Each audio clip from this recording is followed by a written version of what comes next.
Pernahkah kamu bertanya kenapa umat Hindu Bali begitu menghormati kehidupan? Kenapa mereka percaya pada karma, reinkarnasi, dan keseimbangan alam? Semua itu berakar dari satu konsep utama dalam ajaran Hindu, yaitu Pancasrada. Pancasrada berasal dari kata panca yang berarti 5, dan srada yang berarti keyakinan atau kepercayaan suci. Jadi Pancasrada adalah 5 dasar keyakinan utama yang menjadi pondasi kehidupan umat Hindu.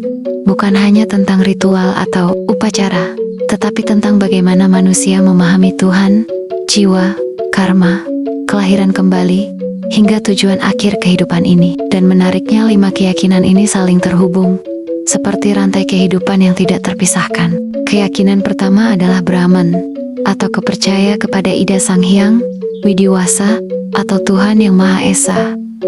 Dalam ajaran Hindu, Tuhan dipercaya hadir di mana-mana. Beliau tidak hanya berada di langit, tetapi juga ada dalam alam, dalam kehidupan, bahkan di dalam diri manusia. Karena itulah masyarakat Bali sangat menghormati alam. Gunung dianggap suci, laut dihormati, pohon besar dijaga, karena semua dipercaya mengandung energi kehidupan dari Tuhan. Dalam ajaran Hindu, Tuhan memiliki banyak manifestasi. Ada Dewa Brahma sebagai pencipta, Dewa Wisnu sebagai pemelihara, dan Dewa Siwa sebagai pelebur.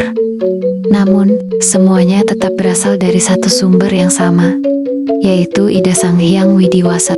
Keyakinan kedua adalah Atman, yaitu jiwa suci yang ada dalam setiap makhluk hidup. Tubuh manusia bisa tua, bisa sakit, bahkan bisa mati, tetapi Atman dipercaya tidak pernah benar-benar hancur. Atman adalah percikan kecil dari Tuhan yang hidup di dalam setiap makhluk. Karena itu dalam ajaran Hindu semua kehidupan harus dihormati. Bukan hanya manusia tetapi juga hewan dan alam. Konsep ini juga mengajarkan bahwa manusia sejatinya bukan hanya tubuh fisik. Ada sisi spiritual yang jauh lebih dalam.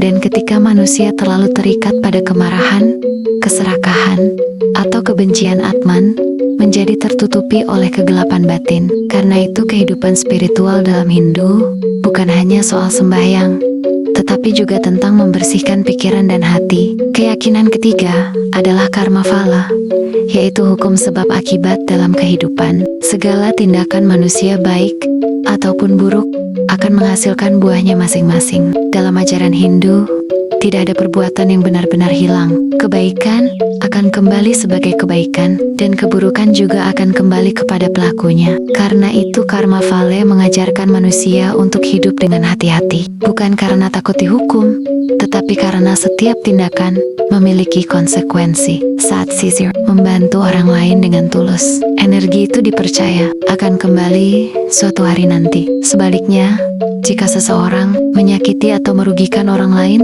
maka akibatnya juga akan mengikuti. Konsep karma ini membuat banyak umat Hindu percaya bahwa hidup bukan tentang keberuntungan semata, tetapi hasil dari tindakan yang terus dilakukan. Dan yang paling menarik, karma tidak hanya bekerja melalui tindakan, tetapi juga melalui ucapan dan pikiran. Keyakinan keempat adalah punarbawa atau reinkarnasi. Dalam Hindu, kematian bukan akhir dari kehidupan. Ketika tubuh mati, Atman akan lahir kembali ke dunia dalam bentuk kehidupan yang baru. Kelahiran kembali ini dipengaruhi oleh karma dari kehidupan sebelumnya. Karena itu kehidupan sekarang dipercaya merupakan hasil dari tindakan di masa lalu. Konsep ini membuat hidup memiliki makna yang lebih panjang, bahwa perjalanan jiwa tidak berhenti hanya dalam satu kehidupan. Punarbawa juga mengajarkan manusia untuk terus memperbaiki diri, karena setiap kehidupan adalah kesempatan baru untuk belajar, bertumbuh, dan menjadi lebih baik secara spiritual. Bagi masyarakat Bali, konsep ini juga terlihat dalam penghormatan kepada leluhur, karena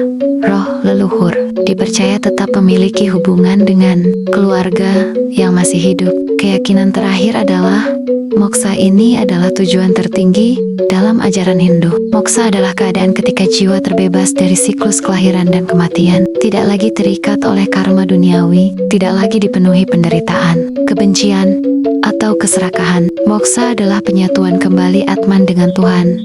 Namun mencapai moksa bukan hal mudah. Karena itu manusia diajarkan untuk hidup dalam dharma, berbuat baik, mengendalikan diri dan menjaga keseimbangan batin. Dalam ajaran Hindu, moksa bukan sekadar tujuan setelah mati, tetapi juga keadaan damai yang mulai dibangun selama masih hidup. Saat manusia mampu hidup tanpa dipenuhi ego dan kebencian, saat itulah jalan menuju moksa mulai terbuka. Pancasrada bukan hanya 5 keyakinan agama, tetapi sebuah cara memandang kehidupan, bahwa hidup memiliki hubungan dengan Tuhan, bahwa setiap makhluk memiliki jiwa suci, bahwa setiap tindakan memiliki akibat, bahwa kehidupan tidak berhenti setelah kematian, dan bahwa tujuan tertinggi manusia adalah mencapai kedamaian sejati. Mungkin itulah alasan kenapa budaya Bali terasa begitu spiritual dan penuh keseimbangan, karena di balik setiap upacara, setiap canang yang dipersembahkan, dan setiap doa,